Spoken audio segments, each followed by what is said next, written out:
샬롬 할렐루야. 창세기 37장 12절에서 24절이요.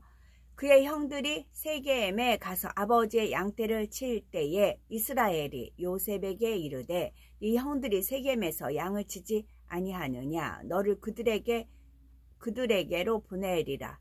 요셉이 아버지에게 대답하되 내가 그리하겠나이다. 이스라엘이 그에게 이르되 가서 네 형들과 양떼가 다 잘 있는지를 보고 돌아와 내게 말하라 하고 그를 헤브론 골짜기에서 보내니 그가 세겜으로 가니라. 어떤 사람이 그를 만난즉 그가 들에서 방황하는지라. 그 사람이 그에게 물어 이르되 네가 무엇을 찾느냐. 그가 이르되 내가 내 형들을 찾으오니 청하건대 그들이 양치는 곳을 내게 가르쳐 주소서. 그 사람이 이르되 그들이 여기서 떠났느니라. 내가 그들의 말을 들으니 도단으로 가자 하더라 하니라. 요셉이 그의 형들의 뒤를 따라가서 도단에서 그들을 만나니라. 요셉이 그들에게 가까이 오기 전에 그들이 요셉을 멀리서 보고 죽이기를 꾀하여 서로 이르되 꿈꾸는 자가 오는도다. 자 그를 죽여 한 구덩이에 던지고 우리가 말하기를 악한 짐승이 그를 잡아먹었다 하자. 그의 꿈이 어떻게 되는지를 우리가 볼 것이니라 하는지라. 루벤이 듣고 요셉을 그들의 손에서 구원하려 하여 이르되 우리가 그의 생명을 해치지 말자.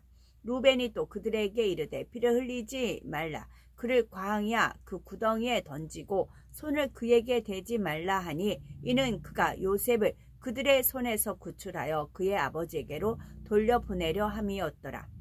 요셉이 형들에게 이르매 그의 형들이 요셉의 옷 곧 그가 입은 채색 옷을 벗기고 그를 잡아 구덩이에 던지니 그 구덩이는 빈 것이라. 그 속에 물이 없었더라. 야곱은 12 아들들 중에 요셉을 특별히 사랑했습니다. 그래서 요셉에게는 채색 옷을 입혔지요. 12에서 13절에 보니 그 형들이 세겜에 가서 아비의 양떼를 칠 때에 이스라엘이 요셉에게 이르되 이스라엘은 야곱이죠.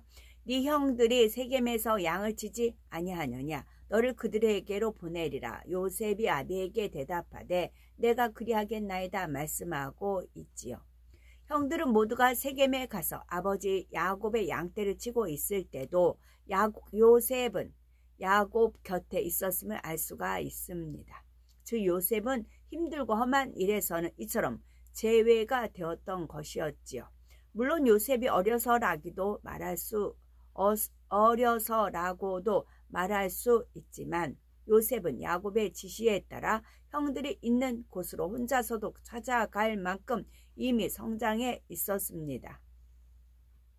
어려서부터 양을 치고 험한 이런 산을 오르내리기 때문에 17세라면 어리다고 볼 수는 없겠죠.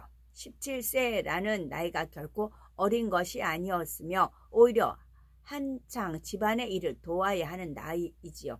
그럼에도 야곱은 요셉을 사랑했기에 그를 늘 곁에 두기 원했던 것이고 위험하거나 험한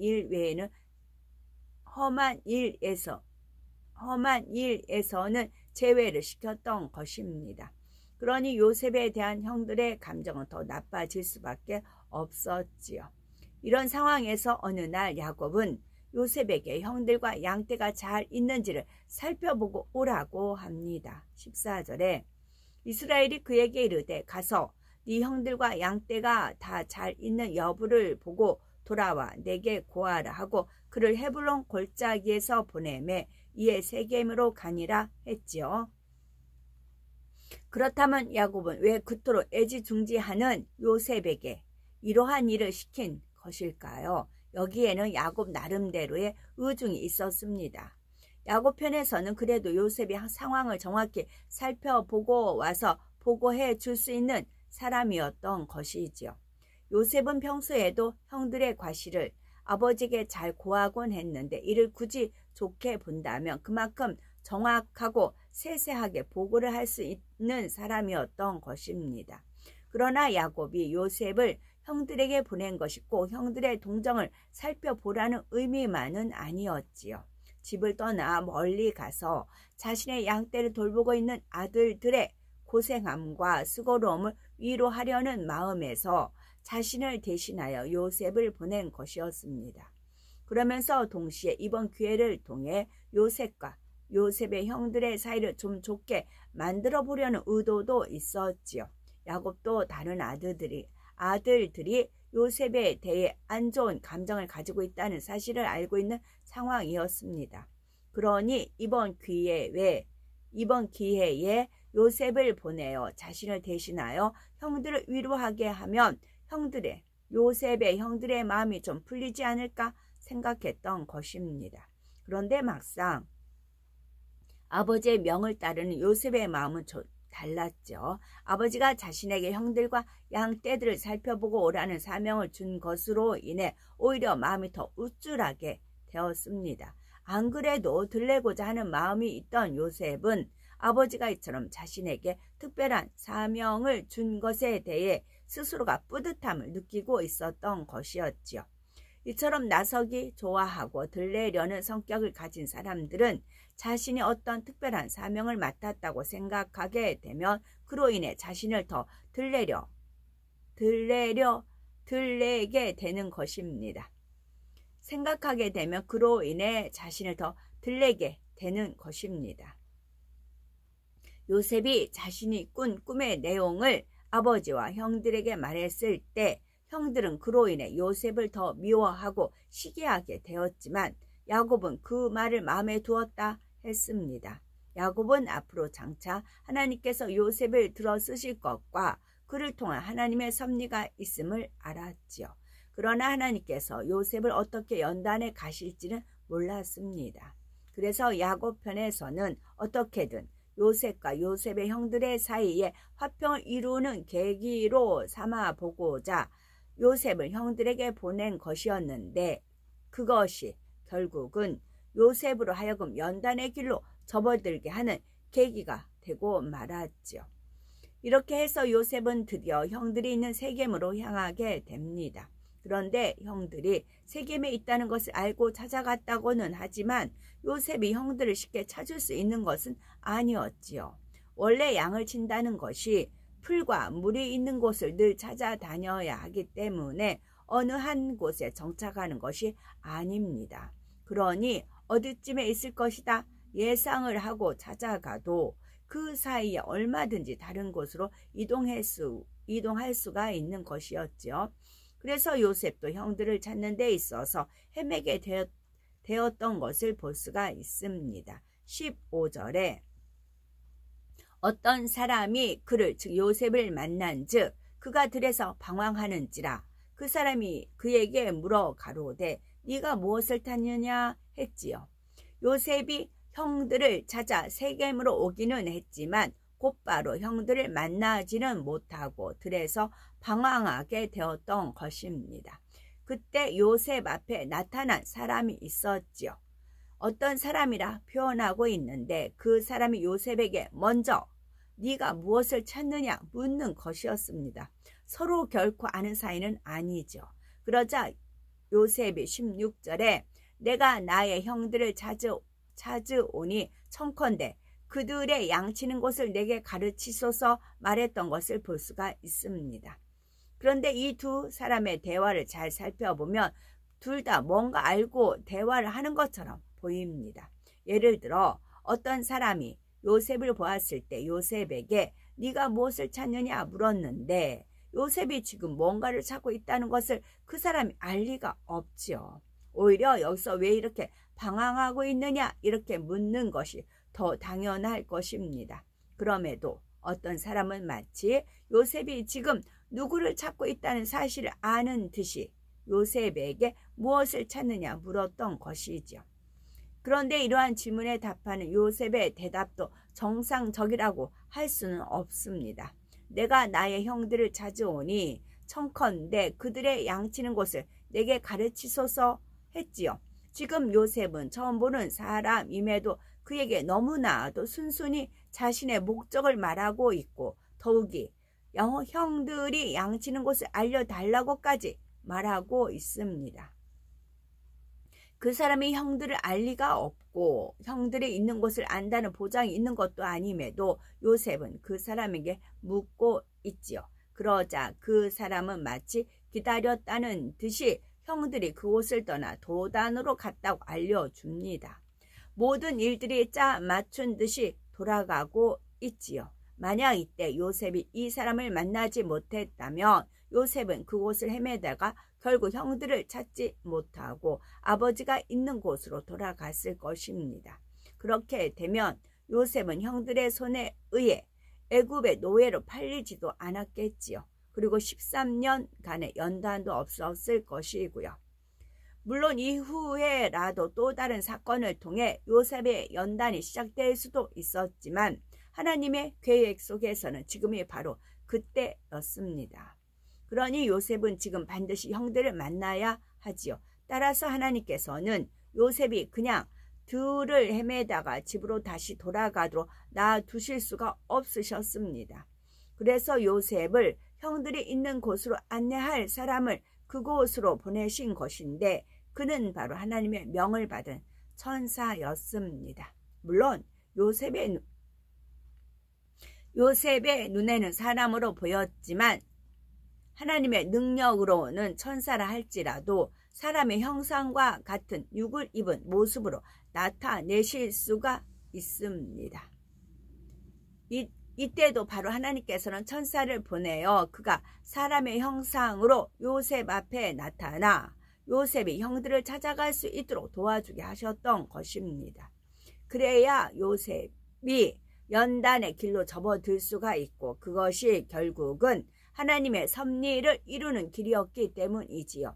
이 기회를 놓치면 언제 그 기회가 다시 올지 모르는 것이며 찾다가 결국 못 찾으면 다시 집으로 돌아오지 않겠는지요.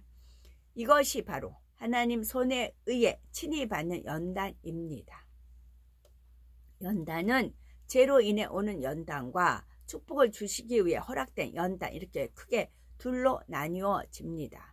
그런데 축복을 주시기 위해 허락된 연단도 크게 두 가지가 있습니다. 하나는 원수마귀 사단의 손에 붙여져서 받는 연단이 있고 다른 하나는 친히 하나님의 손에 붙여져서 받는 연단이 있습니다. 욥과 같은 경우가 바로 원수마귀 사단의 손에 의해 받는 연단이었습니다. 비록 결과적으로는 욥을 축복하시기 위해 하나님께서 사단의 송사를 허락하신 것이었지만 욥은 연단 중에는 철저히 하나님으로부터 외면당한 채 연단의 시간을 보내야 했지요. 물론 이러한 연단도 하나님께서 아무에게나 허락하시는 것이 아니며 모든 것을 하나님께서 섭리하고 허락하신 경우입니다. 하지만 욥과 아브라함을 비교해 본다면 그 연단의 차원이 전혀 다르죠.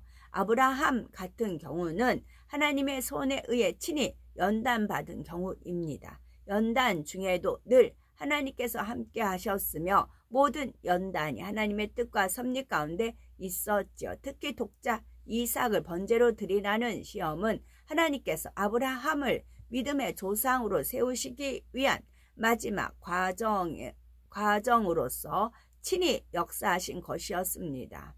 그러나 이처럼 하나님께서 친히 연단에 가시는 경우는 극히 드뭅니다. 그런데 요셉도 하나님의 손에 의해 친히 연단을 받은 경우라 할 수가 있습니다. 요셉이 연단으로 접어드는 과정부터 하나님께서 친히 관여하셨기 때문이지요. 그냥 놔두었으면 요셉은 들을 헤매다가 집으로 돌아가고 말았을 텐데 하나님께서는 천사를 보내어 요셉이 형들을 꼭 만나도록 인도해 가셨던 것입니다. 그리고 이후의 과정들을 보아도 하나님께서는 늘 요셉과 함께 하심으로 요셉이 연단 중에도 범사에 형통하게 하셨지요. 이 밖에도 엘리야 선지자 역시 하나님께서 친히 연단하신 경우입니다. 엘리야 선지자의 선에 대한 선이 있습니다. 그에게는 마음 깊은 곳에서 뽑아내야 할 악의 모양이 있었던 것이 아니므로 처음부터 하나님의 손에 의해 친히 연단받으며 다듬어져 갔던 것을 볼 수가 있습니다. 이처럼 하나님께서 친히 섭리하시고 간섭해 가시는 연단도 있지요. 우리도 옥토박과 같은 마음이 되어서 아버지 하나님께서 가르쳐 주시는 대로 순종하면 바로바로 열매를 맺어 나갈 수가 있다면 얼마든지 하나님의 손에 의해 친히 연단받으며 귀한 그릇으로 나올 수가 있는 것입니다. 18절에서 20절을 보면 요셉이 마침내 형들이 있는 곳에 도착하면서 요셉과 형들 사이에 비극적인 사건이 시작됩니다. 요셉이 그들에게 가까이 오기 전에 그들이 요셉을 멀리서 보고 죽이기를 꾀하여 서로 이르되 꿈꾸는 자가 오는도다. 자, 그를 죽여 한 구덩이에 던지고 우리가 말하기를 악한 짐승이 그를 잡아먹었다 하자. 그 꿈이 어떻게 되는 것을 우리가 볼 것이니라 했습니다. 이 내용을 통해 우리는 요셉의 형들이 이미 오래전부터 요셉을 해치려는 마음을 품고 있었다는 사실을 알 수 있습니다. 요셉이 자신들에게 가까이 오기도 전에, 즉 요셉이 어떤 목적으로 자신들을 찾아왔고 지금은 어떤 모습으로 형들을 대하는지 알아보지도 않은 채 이미 요셉을 죽일 계획을 세웠던 것이지요. 요셉을 죽여 한 구덩이에 던지고 요셉의 죽음에 대해서는 악한 짐승이 그를 잡아먹었다고 하자는 이러한 구체적인 계획까지도 있었던 것입니다. 벌써 요셉을 죽이고 난 뒤의 상황까지도 생각해 놓았음을 알 수 있지요. 이는 평소에 요셉에 대한 감정이 얼마나 안 좋았는지를 말해주는 것이며 요셉을 죽이려는 계획이 하루 이틀 사이에 생각해낸 것이 아니라 오래전부터 마음에 품고 있었던 것을 말해줍니다. 그래서 요셉의 형들이 요셉에 대해 꿈꾸는 자라 표현을 하는 것을 볼 수가 있지요. 이는 요셉의 형들이 요셉을 죽이려고까지 했던 가장 큰 원인이 요셉의 꿈에 있음을 알려줍니다. 즉 요셉이 꾸었던 꿈의 내용, 다시 말해 자신들과 심지어 아버지까지도 요셉 앞에 꿇어 절하게 된다는 내용이 얼마나 그들의 마음을 상하게 했으면 그들이 요셉을 꿈꾸는 자라고 비꼬는 듯한 표현을 했겠냐는 말이죠. 그러니 요셉의 형들은 이러한 요셉을 죽이려는 계획을 꾸미면서도 자신들의 입장과 행동을 정당화하려 했습니다. 형들을 완전히 무시하고 아버지까지도 무시하며 자기를 높이고 들래려는 요셉에 대한 마땅한 대가라고 생각한 것이지요. 그러니 이제 요셉은 꼼짝없이 죽게 될 상황이었습니다. 그런데 이때 야곱의 가장 큰 아들인 루벤이 나섭니다. 21에서 22절에 보니 루벤이 듣고 요셉을 그들의 손에서 구원하려 하여 가로되 우리가 그 생명을 상하지 말자. 루벤이 또 그들에게 이르되 피를 흘리지 말라. 그를 광야 그 구덩이에 던지고 손을 그에게 대지 말라 하니 이는 그가 요셉을 그들의 손에서 구원하여 그 아비에게로 돌리려 함이었더라 했습니다. 루벤 역시 사실은 요셉에 대해 결코 좋은 감정을 가진 것은 아니죠. 그럼에도 루벤이 이처럼 나서서 요셉의 생명만을 구하려 했던 것은 자신이 아버지 야곱으로부터 받은 은혜 때문이었습니다. 루벤은 전에 아버지 야곱의 첫 비라와 통관을 했었지요. 그런데 야곱은 이러한 사실을 알면서도 그들을 벌하지 않았습니다. 얼마든지 그들의 범죄를 드러내어 극형에 처할 수도 있는 일이었지만 야곱은 그들이 스스로 회개하고 돌이키기를 바라며 잠잠히 참고 인내하였지요. 이러한 사실을 루벤도 잘 알고 있었습니다. 그러니 아버지 야곱 앞에 너무나 큰 은혜를 입은 것이었지요. 그런데 지금 동생들에 의해 아버지 야곱이 가장 사랑하는 아들 요셉이 죽임을 당할 처지에 놓여 있습니다. 야곱으로부터 너무나 큰 은혜를 입은 루벤은 이로 인해 아버지 야곱이 겪게 될 마음의 고통을 생각하니 아버지로부터 큰 은혜를 입은 자로서의 지금의 상황을 도저히 그냥 두고 볼 수가 없었던 것이지요. 아버지의 마음을 그토록 아프게 하는 것이 양심상 도저히 용납되지 않았던 것입니다. 그래서 루벤은 요셉을 구원해 보고자 동생들에게 제안을 하게 되지요. 무조건 요셉을 죽이지 말자고 해서는 그들을 설득할 수가 없음을 알았기에 피를 흘리지 말라, 그를 광야 그 구덩이에 던지고 손을 그에게 대지 말라 했습니다. 그들은 그곳에서 양떼를 치는 자들로서 그곳의 지형에 대해 밝히 알고 있지요. 가끔 양들이 구덩이에 빠지기도 하고 어떤 경우는 구덩이에 물이 있어서 빠져 죽기도 했기에 양을 치려면 어디에 어떤 구덩이가 있는지를 잘 알고 있어야 했고, 구덩이에 한번 빠지면 어떻게 되는지도 잘 알고 있었습니다. 루벤 입장에서는 어떻게든 요셉의 생명만을 살려보고자 이런 제안을 한 것이었는데, 이것이 다른 동생들이 볼 때 그럴듯하게 보였지요. 그들의 목적은 눈의 가시와 같은 요셉을 아버지로부터 없애려는 것이었고, 자신들의 눈 앞에서도 없게 하려는 것이었습니다. 그 방법으로서 살인을 생각한 것이었지만, 지금 루벤의 제안대로 요셉을 그냥 구덩이에 넣어놓기만 해도 자신들의 목적은 달성될 수가 있었지요. 그렇다 하여 요셉을 죽일 마음이 사라졌다는 의미는 아닙니다. 그들의 생각에는 굳이 자신들의 손에 피를 묻히지 않고 단지 요셉을 구덩이에 던져두기만 해도 얼마 가지 않아서 죽게 되리라 생각한 것이었지요. 구덩이에는 가끔 물이 들어있는 경우도 있고 거기다가 옷까지 벗겨서 던져 넣으면 광야의 기후 특성상 오래 버티지 못한다는 것을 그들은 잘 알았던 것입니다. 그러니 형 루벤의 제안을 받아들여도 자신들의 목적한 바가 충분히 이루어질 수 있다고 생각했지요. 요셉의 목숨만을 살려주려는 의도에서 루벤의 제안을 따른 것이 아니라 단지 처음 생각했던 것과는 다른 방법을 따랐던 것뿐이라는 말입니다. 이 순간에 만약 형 루벤이 나서지 않았다면 요셉은 꼼짝없이 형들의 손에 의해 죽음을 당해 구덩이에 던져질 처지였지요. 그러나 앞서도 말씀드렸듯이 요셉은 하나님의 뜻과 섭리 가운데 친히 연단을 받는 사람이었습니다. 그러니 결코 죽을 수가 없는 것이지요. 사람이 아무리 죽이려 해도 생사화복을 주관하시는 하나님께서 허락치 않으시면 결코 그 생명에 손을 댈 수가 없지요.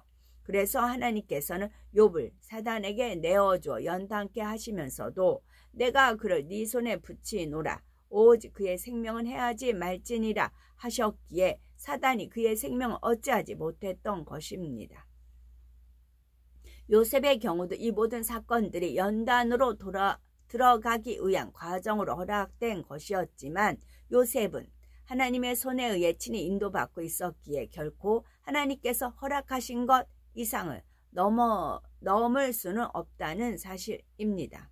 요셉을 던져 넣은 구덩이에 다행히 물이 없었던 것도 그의 생명을 지키시기 위해 하나님께서 간섭하셨다는 증거입니다. 이처럼 하나님의 계획하심에 따라 요셉을 온전케 만드시기 위한 연단의 모든 조건 하나하나가 만들어져 가고 있었던 것입니다. 우리는 앞으로 변화된 요셉의 모습을 통해 많은 것을 깨우칠 수 있겠지만 지금 변화되기 이전의 요셉의 모습을 통해서도 내 자신을 발견하는 시간이 되셔야 되겠죠. 요셉이 비록 악한 마음을 가지고 형들의 과실을 일부러 아버지께 구한 것은 아니라 해도 사랑과 덕보다는 자기의 의가 앞선 결과였지요. 내가 보기에는 아무리 옳아 보여도 그것을 주장하기에 앞서 정말 이것이 진리에 비추어 합당한가를 살펴야 하며 설령 진리에 합당하다고 해도 상대의 믿음과 형편도 살펴야 합니다. 자신의 믿음에 맞추어 자기 의만을 주장한다면 자신보다 믿음의 분량이 적은 사람들이 그 주변에 깃들이기가 쉽지 않지요. 머리가 되어 앞서서 인도해 가는 사람은 맡겨진 사람들에게 진리의 길을 바르게 제시해 주어야 하는 책임도 있지만 이와 동시에 믿음이 연약하고 지친 영혼들을 향해 손을 내밀어 이끌어 주어야 하는 책임도 있습니다.